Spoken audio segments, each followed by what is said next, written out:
Le 6 juin 1944, au matin, les forces alliées, soutenues, il ne faut pas l'oublier, aidées, il ne faut pas l'oublier, par les forces de la résistance intérieure, débarquaient en France.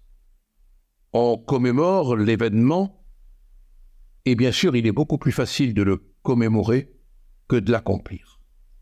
Ce qui est extraordinaire, du reste, c'est que des vétérans américains, presque tous centenaires, sont venus pour l'occasion. Comme quoi, d'avoir risqué courageusement sa vie, c'est une espèce de sérum de longévité.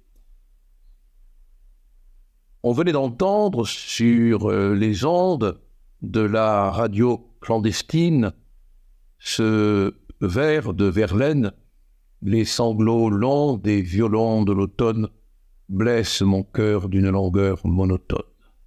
Le plus grand affrontement militaire, le plus grand cataclysme de bombes,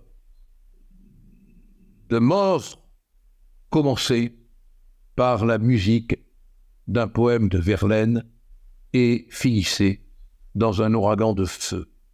Ce jour-là, les hommes de la liberté avaient rendez-vous sur les plages de Normandie pour chasser les Allemands et les pétinistes et les collaborateurs qui sont toujours de toute l'histoire de France là, aux côtés du mauvais pouvoir.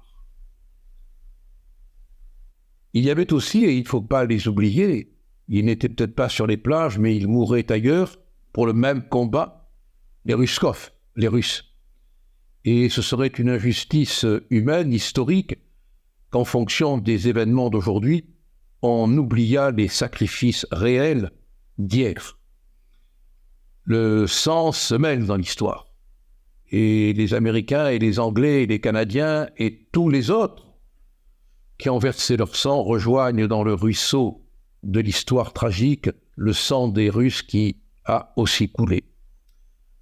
Quand on évoque le jour le plus long, qui n'en finit pas d'être long dans notre mémoire et dans notre histoire, on ne peut pas s'empêcher de rappeler que ces hommes, ces femmes aussi, dans la résistance, ces gamins, sont morts pour une certaine idée de la liberté et sur le territoire français pour une réelle idée de la France. Ils sont morts pour qu'on vive, malgré ses défauts, malgré ses limites, de plus en plus grandes aujourd'hui, pour la démocratie, pour que le pouvoir demos kraitos soit entre les mains du peuple, et non pas entre les mains de personnages totalitaires. Totalitaires d'esprit, totalitaires de fait, totalitaires de pouvoir, totalitaires de trucage, totalitaires d'idéologie, totalitaires de mensonges. Ils sont battus contre ces bouffons de la haine. C'est pourquoi, et le parallèle n'est pas littéraire, il est réel, ce qu'on voit aujourd'hui à l'Assemblée nationale, fomenté, orchestré par la France insoumise, est insupportable. Dans l'Assemblée nationale, voir un député, Sébastien Delogu, brandir un drapeau dans un contexte de violence externe et interne, le drapeau palestinien, c'est mal, c'est moche. Ce n'est pas conforme à l'idée qu'on se fait de ce qu'est le Parlement français. Et puis, malgré la sanction, quand on voit un peu plus tard Madame Keke se brandir à l'envers, le même drapeau palestinien, c'est moche aussi. Et quand on voit les députés de la France insoumise venir dans le Parlement, vêtus de rouge, de noir, de blanc et de vert, pour faire une espèce de comédie vestimentaire au sein de ce Parlement, où prirent la parole Jaurès, Clémenceau, Léon Blum, De Gaulle, Briand et bien d'autres, on se dit qu'il y a quelque chose de complètement dégradé dans notre démocratie. Bien sûr, des sanctions seront prises. bien sûr, il y aura la petite punition.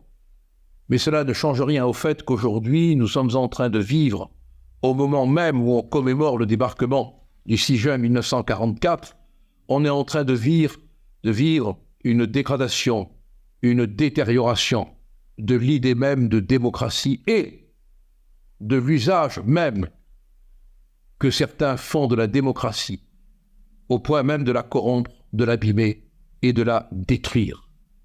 Alors j'ai envie de dire à ces tristes comiques parlementaires que si des gens ont été capables de mourir pour la patrie, ils sont morts aussi pour que les institutions soient respectées. Parce que la démocratie, au-delà des mots, c'est le respect des institutions, dans la dignité de ceux qui les représentent, dans l'honnêteté de ceux qui les exercent et dans la continuité pour que la France demeure libre. Vive la France libre, encore un peu libre.